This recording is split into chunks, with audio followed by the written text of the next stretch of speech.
लेकिन अफसोस की बात है, जब देश के पार्लियामेंट बाबा साहब के संसद ने बाबा साहब के संविधान को चुनौती दिया, सेंगोल कर ला करके जो चुनौती देने का काम किया, मनुवादियों तुझे कह देना चाहते हैं, तेरा दिया हुआ जख्म का भले ही घाव भर गया है, निशान आपने जिंदा करने का काम किया है। और जिंदा कौम के लोग यहाँ पर आए हैं, एक जिंदा कौम के लोग आए हैं। हम तैयारी कर रहे हैं, मेरी जिम्मेदारियां बढ़ गई है, सुमित रत्न जी आपकी जिम्मेदारियां बढ़ गई है। सेंगोल को स्थापित करके एक बार फिर ये ब्राह्मण दल को स्थापित करके संविधान को चुनौती दे दिया है। इसलिए हम आपसे पूछना चाहते हैं, आपसे कहना चाहते हैं, जो भारत का संसद होगा आप बाबा साहब का संसद बनाओगे कि नहीं बनाओगे? आपसे मैं पूछना चाहता हूँ, राजदंड को हटाओगे कि नहीं हटाओगे? आप ब्राह्मण दंड को हटाओगे कि नहीं हटाओगे? इस चुनौती पर आपसे मैं पूछना चाहता हूँ। बताइए, आप बताइए, हटाना है कि नहीं हटाना है? बाबा साहब का संसद बनाना है कि नहीं बनाना है? बाबा साहब का संविधान को मजबूत करना है कि नहीं? इस देश में दो ही चीज रहेगा, एक तो ब्राह्मणवाद और पाखंड रहेगा, सेंगोल रहेगा, या बाबा साहब का संविधान रहेगा।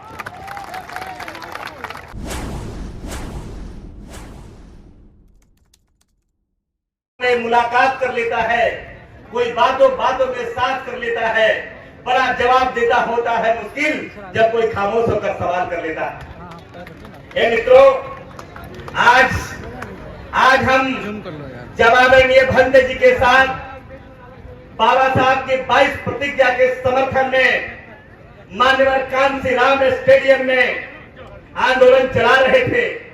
ये दूसरी घटना थी, दूसरा कार्य था जब राजेंद्र पाल गौतम जी को मंत्री पद से इस्तीफा करना पड़ा था। और उसके कुछ ही दिन के बाद में आदरणीय भंते जी ने निर्णय लिया था कि राजेंद्र पाल गौतम को मंत्री पद से बाहर करके अगर हमारी आवाज को बंद करना चाहते हो तो सुमित रत्न लखनऊ के ऐतिहासिक मैदान में दूसरा कार्यक्रम करके बाबा साहब के 22 प्रतिज्ञा को दोहराने का काम करेगा। और दोहराने का आपने काम किया। लेकिन आज दुख हो गया, आज अफसोस हो गया मेरे मित्र, जब राजेंद्र पाल गौतम लड़ रहे थे, राजेंद्र पाल या गौतम मंत्री पद से इस्तीफा किया था, स्वामी प्रसाद मौर्य का मुंडी काटा जा रहा था, बिहार के शिक्षा मंत्री चंद्रशेखर यादव के मां के दूध को चुनौती दिया जा रहा था, तो बर्दाश्त हो रहा था, लग रहा था कि चलो लड़ाई लड़ लेंगे, ये लड़ाई हमारे लिए चुनौती है, चुनौती को भी स्वीकार किया था। लेकिन अब तक जितने जख्म दिए थे, जिसके घाव भर गए थे, लेकिन अफसोस की बात है, जब देश के पार्लियामेंट बाबा साहब के संसद ने बाबा साहब के संविधान को चुनौती दिया, सेंगोल कर ला करके जो चुनौती देने का काम किया, मनुवादियों तुझे कह देना चाहते हैं, तेरा दिया हुआ जख्म का भले ही घाव भर गया है, निशान आपने जिंदा करने का काम किया है। और जिंदा कौम के लोग यहाँ पर आए हैं, एक जिंदा कौम के लोग आए हैं। हम तैयारी कर रहे हैं, मेरी जिम्मेदारियां बढ़ गई है, सुमित रत्न जी आपकी जिम्मेदारियां बढ़ गई है। सेंगोल को स्थापित करके एक बार फिर ये ब्राह्मण दल को स्थापित करके संविधान को चुनौती दे दिया है। इसलिए हम आपसे पूछना चाहते हैं, आपसे कहना चाहते हैं, जो भारत का संसद होगा आप बाबा साहब का संसद बनाओगे कि नहीं बनाओगे? आपसे मैं पूछना चाहता हूँ, राजदंड को हटाओगे कि नहीं हटाओगे? आप ब्राह्मण दंड को हटाओगे कि नहीं हटाओगे? इस चुनौती पर आपसे मैं पूछना चाहता हूँ। बताइए, आप बताइए, हटाना है कि नहीं हटाना है? बाबा साहब का संसद बनाना है कि नहीं बनाना है? बाबा साहब का संविधान को मजबूत करना है कि नहीं करना है? बताइए।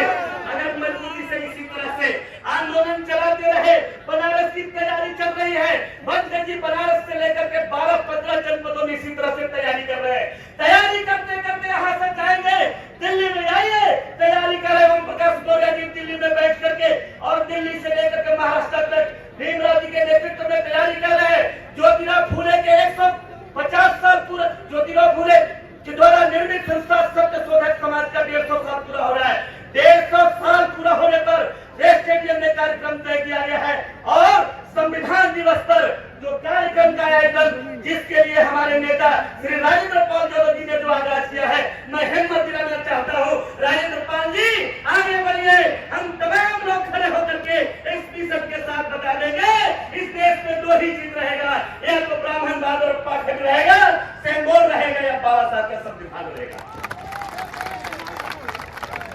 बताओ, बर्दाश्त का सीमा पार हो गया।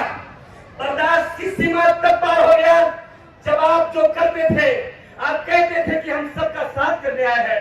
बर्दाश्त का सीमा तब पार हो गया जब सेंगोल ला करके ब्राह्मण दंड आपने लाया तो मुझे वो घटना याद हो गई जब आपने हमारी बेटियों के लिए फरमान जारी किया था। ब्राह्मण दंड दक्षिण भारत में दिया था और हमारी बेटियों को वस्त्र टैक्स लगाया था। वो घटना आज ताजा हो गया। जो याद है मुझे वो तारीख, मुझे याद है वो दिन जो नागौरी लाल की महिला दिन बहुदेव नेकिया ने अब तक काट करने में हमको विरोध करने का काम किया था। बताइए, आज एक घटना ताजा कर दिया। आज वो घटना का याद करने के बाद मुझे दुख हो रहा है। पुनः इस देश में मनुवादी लोग हमारे संविधान को चुनौती दे रहे हैं। पुनः उसी युग में ले जाना चाहते हैं जहां हमारे पुरखों के पांव में बेड़ियां लगाया था। वही दिन को लाना चाहते हैं जहां हमारे पुरखों के पीछे झाड़ू लगाया था। आज भी मैं दिन याद है जो कुछ ही क्षण पहले मैं देखा था जब हमारे बाप दादा जमींदारों के घर में काम करते थे। दलित नेताओं में उनसे कहना चाहता हूँ, आप भी सुन लो, आपके बाप दादा को भी सजा मिला था कि आज भी जब हम काम करने जाते थे तो कुत्ता से भी खराब बर्तन में हमारे मजदूरों को खाना दिया करता था। वो दिन को भी याद करना बहुत ही नहीं हुआ। आज जब बाबा साहब ने समय बदल दिया तो आज हम नाम नहीं लेना चाहते हैं कुछ गद्दारों का जो दुश्मन के गोदी में खड़ा होकर हमारे संविधान को विनाश करने वालों के साथ में खड़े। मित्रों, समय का अभाव है, बहुत कम समय है और बहुत कम समय में मुझे बात करनी थी। भंते जी का आदेश हो रहा है, इशारा हो रहा है, इसलिए मैं एक दो बात कहना चाहूंगा। और एक बात ये मैं कहना चाहूंगा, उन्हें इशारे में कह देना चाहता हूं कि माना जो आज इल्जाम लगा रहे हैं, कुछ लोग इल्जाम लगाते हैं सुमित रतन पर, कुछ लोग इल्जाम लगाते हैं राजेंद्र पाल गौतम पर, तो उन्हें मैं कह देना चाहता हूं, माना कि इन बागों को सींचने में कुछ पत्तियां टूट गई होगी, माना कि इन बागों की स्रोत सींचने में कुछ पत्तियां टूट गई होगी, तुम मुझ पे इल्जाम लगाते हो देव भाई का। माना कि इस बागों को सींचने में ऐसे मैं संत कबीर, सतगुरु कबीर के लिए कह रहा हूं, एक शेर मैं बाबा साहब अम्बेडकर के लिए कह रहा हूं, एक शेर मैं आदरणीय योद्धा जो बहुजनों के नायक के रूप में आज लड़ाई लड़ रहे आंदोलन सुमित रत्न के लिए कह रहे हैं कि माना कि इस बागों को सींचने में कुछ पत्तियां टूट गई होगी, तुम मुझ पर इल्जाम लगाते हो बेभाई का। जिसने कलियों को रौंद दिया है अपने पैरों के तले, वही आज कसम खा रहा है आपकी रहनुमाई का।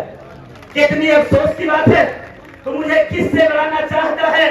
ये मेरे ही भारत में तुम मुझे हिंदू, तुम मुझे उनसे लड़ाना चाहते हो, तुम मुझे प्राचा के खानदान के लोगों से लड़ाना चाहते हो जिससे हमारी कोई लड़ाई नहीं है। वो हमारा पुरखा है, वो हमारा मित्र है, जिसका हमारा डीएनए।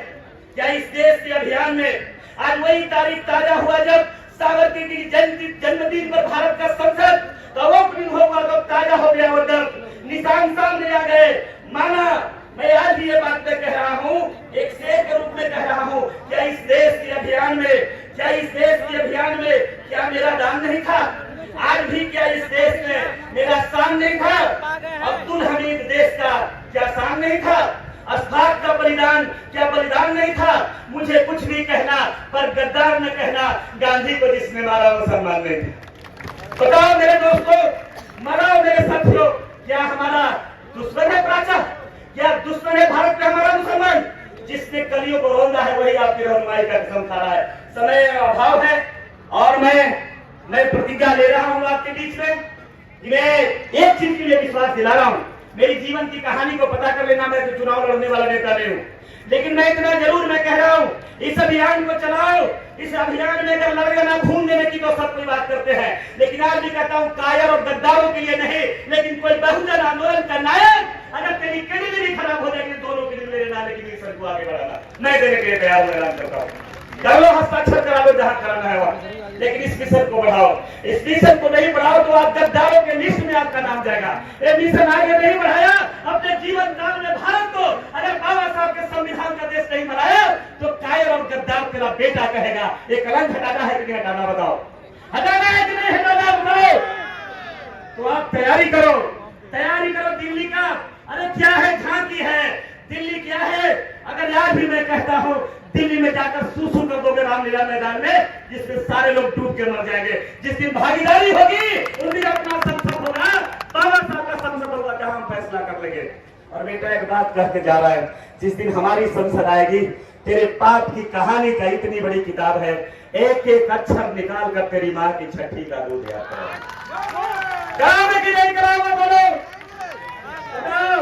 आज तारीफ करा दिया सुमित रतन जी, एक गाना गा रही थी एक ठाकुर की बेटी कि यूपी में काबा, तो कुछ लोगों ने कहा कि यूपी में बाबा।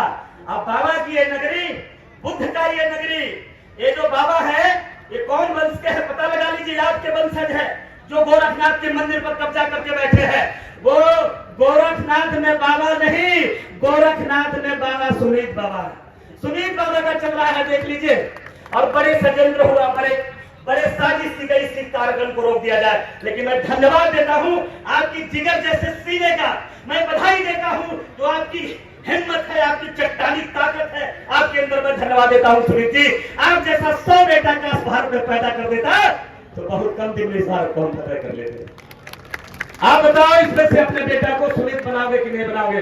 राजेंद्र पाल गौतम बनाओगे कि नहीं बनाओगे? बाबा साहब का बेटा अम्बेडकर में खून आपके अंदर है तो दूसरा अम्बेडकर बनाओगे कि नहीं बनाओगे? लेकिन आज भी मैं कह रहा हूं, मेरा एक बेटा और एक बेटी है, इसे पढ़ा लिखा कर आगे कर रहा हूं। अगर वो कुछ बनना होगा तो मैं यही कहूंगा, बुद्ध का उपासक बनना बनाऊंगा, मैं यही प्रयास करूंगा। इन्हीं चंद शब्दों के साथ मैं अपनी वाणी पर विराम रहा हूं। जय भारत।